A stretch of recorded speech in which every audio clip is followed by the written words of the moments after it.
మంగళగిరి వారిని తెనాలికి తీసుకువచ్చి ఇక్కడ కొట్టారు అని అంటే దాని అర్థం ఏమిటి?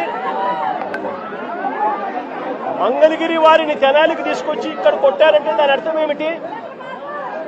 అంటే దాని అర్థం పోలీసులు చెప్తా ఉన్నటన్ని అవాస్తవాలు అని చెప్పడానికి ఇంతకన్నా నిదర్శనం అవసరమా అని అడుగుతా ఉన్నా. నమస్తే అన్న, జగనన్న. అసలు నువ్వు తెనాలి ఎందుకు పోయావు? ఆ పోలీసులు అతన్ని కొట్టిన దానికి కారణాలు ఉన్నాయి. ఆ కారణాలు జనాలందరికీ కూడా తెలుసు. ఎందుకంటే ఒక మహిళని కొట్టిన దానికి ఆ మహిళ ఫొటోస్ అవి కూడా బాగా వైరల్ అయ్యాయి.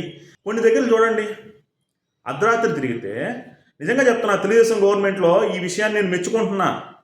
తంబు డిటెక్టర్లు కూడా పెట్టుకుంటున్నారు అర్ధరాత్రి పూట.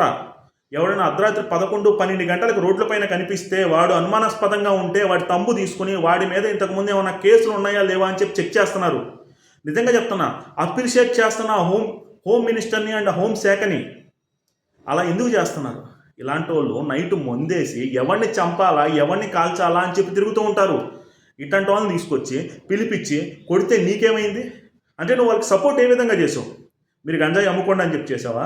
మీరు మర్డర్లు చేయండి అని చెప్పి చేసావా? మీరు రేపులు చేయండి అని చెప్పి చేసావా? మీరు దొంగతనాలు చేయండి అని చెప్పి చేసావా? ఒకటైతే గుర్తుపెట్టుకోండి జగన్మోహన్ రెడ్డి గారు, 2019 నుంచి 24 వరకు ఏ విధంగా ముఖ్యమంత్రి అయ్యాడా అని చెప్పి ఆంధ్రప్రదేశ్ జనాలు అయితే జుట్టు పీక్కుంటా ఉన్నారు. ఇంత పిచ్చి పట్టిన పిచ్చి చేష్టలు ఏంటో అర్థం కావట్లా. ఒక అక్యూజన్ని కలవడం ఏంది? నిజంగా ఇట్లాంటి మానుకో.